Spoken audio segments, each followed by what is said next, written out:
mijina ne ya kama ni ina yin istimina'i, ba ma wannan yake ɓata min rai ba malam.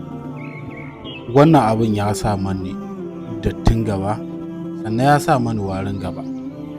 Mun yi aure ni da mijina shekara 2 da 'yan watanni. Mun samu ciki har sau 2 amma yana zubewa. Duk lokacin da na yi istimina'in nan, sai in dinga fitar da wasu farin ruwa masu wari. Ƙuraje sun fito a cikin gabana. Wallahi malam abin ya dame ni. Ina buƙatar shawarwari da kuma ingantattun magunguna na cibiyar ku, sabida ina samun bayanai a koda yaushe.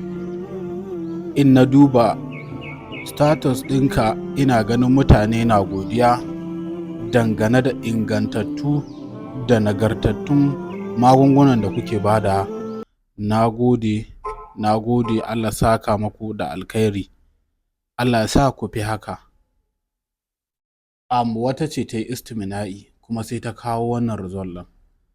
Alhaji in dai hajiya kin san kina da irin wannan matsalar tata, ki ɗauki namban mu ki mamu magana. Insha Allah za mu baki ingantattun magunguna da kuma shawarwarin da suka dace. Waraka Islam.